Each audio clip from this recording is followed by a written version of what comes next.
Are the housing headlines making you nervous? Well, we're going to dive into how the if it leads strategy of pushing a panic narrative is getting in the way of your home selling or buying decisions.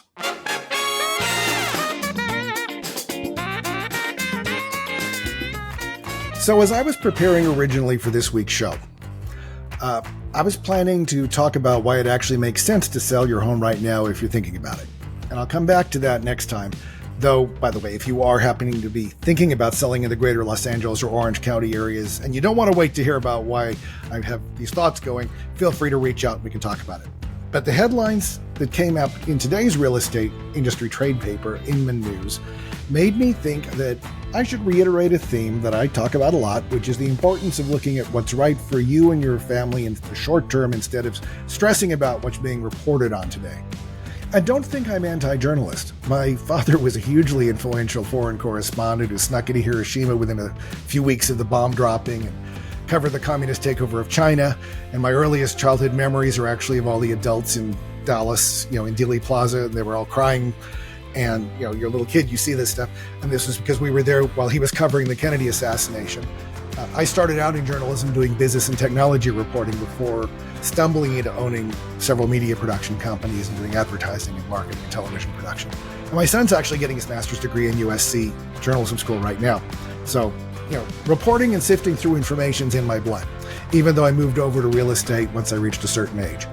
In fact, when I first got into real estate on the brokerage side, I was told I was, a stereotype in LA luxury real estate, which is basically that ex-male producers over 50 can't get a production deal anymore, and so they go into real estate, which I, by the way, did not take as an insult because it's pretty much true if you look at a lot of our bios.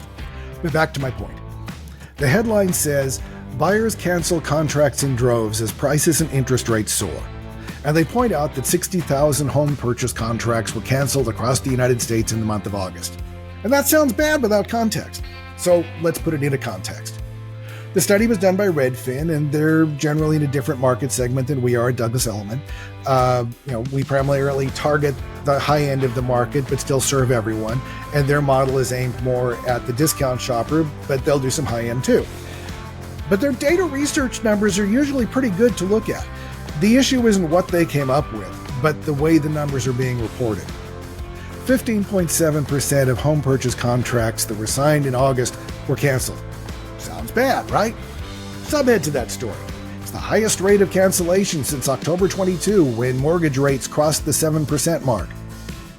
But the part that gets glossed over here is that a year before these new numbers hit, the cancellations were at 14.3%. So yeah, they're up.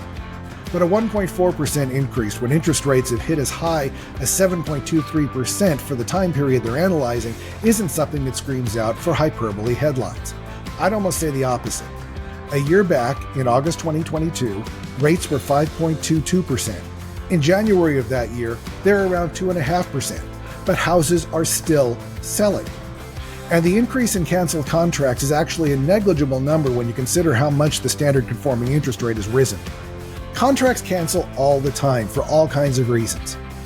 Primarily, it's either due to something that comes up during inspections or because something has changed in people's lives with the buyers, like a job change so they can't qualify for the loan anymore, or a myriad other reasons. In fact, I've told sellers during our initial meetings for years to assume that 15% or so of deals are going to fall through for some reason or another, and that they should be emotionally prepared for it.